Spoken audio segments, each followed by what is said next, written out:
to ask a question, please, Vinny. Hi Arne, how do you sum up tonight? Disappointing, because you play football to win a game, and that's what we didn't do. For me, it was a different loss than the one we had against Palace. Because for me, there was a lot more to like, especially in the first half, which was maybe different to the Palace game. And in the second half, it became harder and harder for us to create. First of all, because they were fighting with all they had, so you always have to give credits to them. Second of all, because we hardly played in the second half. It seemed that... And with hardly played, I mean the ball was hardly in play. It seemed that at times it was mistakes that were causing you more of a problem than anything Galatasaray were doing. You've spoken a number of times about the need to manage minutes, but at the same time getting a balance with continuity of selection as well. Yeah. So do you see that rotation as having an impact in those individual mistakes that kind of halted the momentum at times? That's difficult. There can be so many reasons why an individual makes an error pass or a mistake. What you see is, and I think I've explained this many times, that there are a few players from us that missed pre-season, so you simply cannot play them every single game. Yeah, you can, but then that could become a risk of players getting injured. We see this more and more because the demands go up more and more, and if the demands go up, you have to prepare players for these demands. And so yeah, that means that it's not always that I want to rotate, but sometimes I just need to, because the player is not ready to play 3 times 90 minutes in 7 or 8 days. Because as much I like my squad so much, but we don't have 25, 26. So if we end up with 2, 3 or 4 injuries, 15 or 16 players, where Rio and Trey or one of these two are 15 or 16, need to play almost all the minutes, and then things can become complicated. So, but this is a decision we've made together. I completely believe in this, because if you have 25, it's very hard to manage your squad. But as a result of that, with Hugo, Alex, Connor, McAllister not having the pre-season as a player should have, that also results in the fact that I cannot play them every time. Richard. Hi Arne, you said that Alisson's definitely out for Saturday.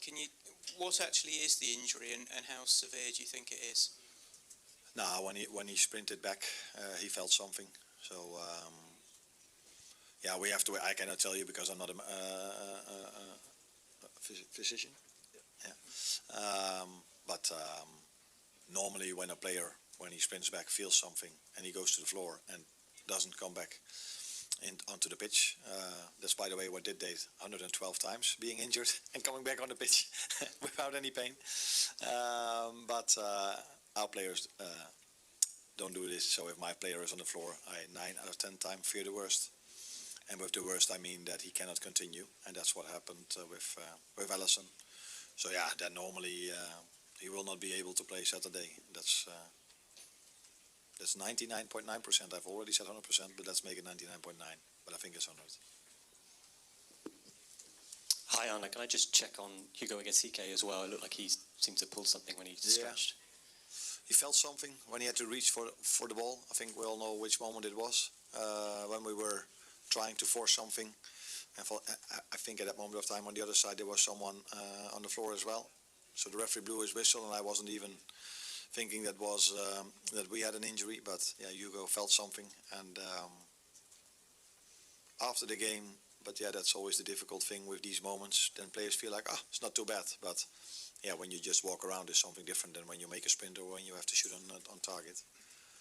So he said he couldn't continue, so we had to take him off. Let's see how he is for the weekend. Can I just also ask you about your right side today? I know Dominic Soboslai's played at right back, but seeing Jeremy Frimpong quite high up the field, is that something you want to continue with Dominic playing at right back? Is that an issue you need to sort of resolve? Nah, Jeremy played a lot of times as a wing-back, right winger at Leverkusen.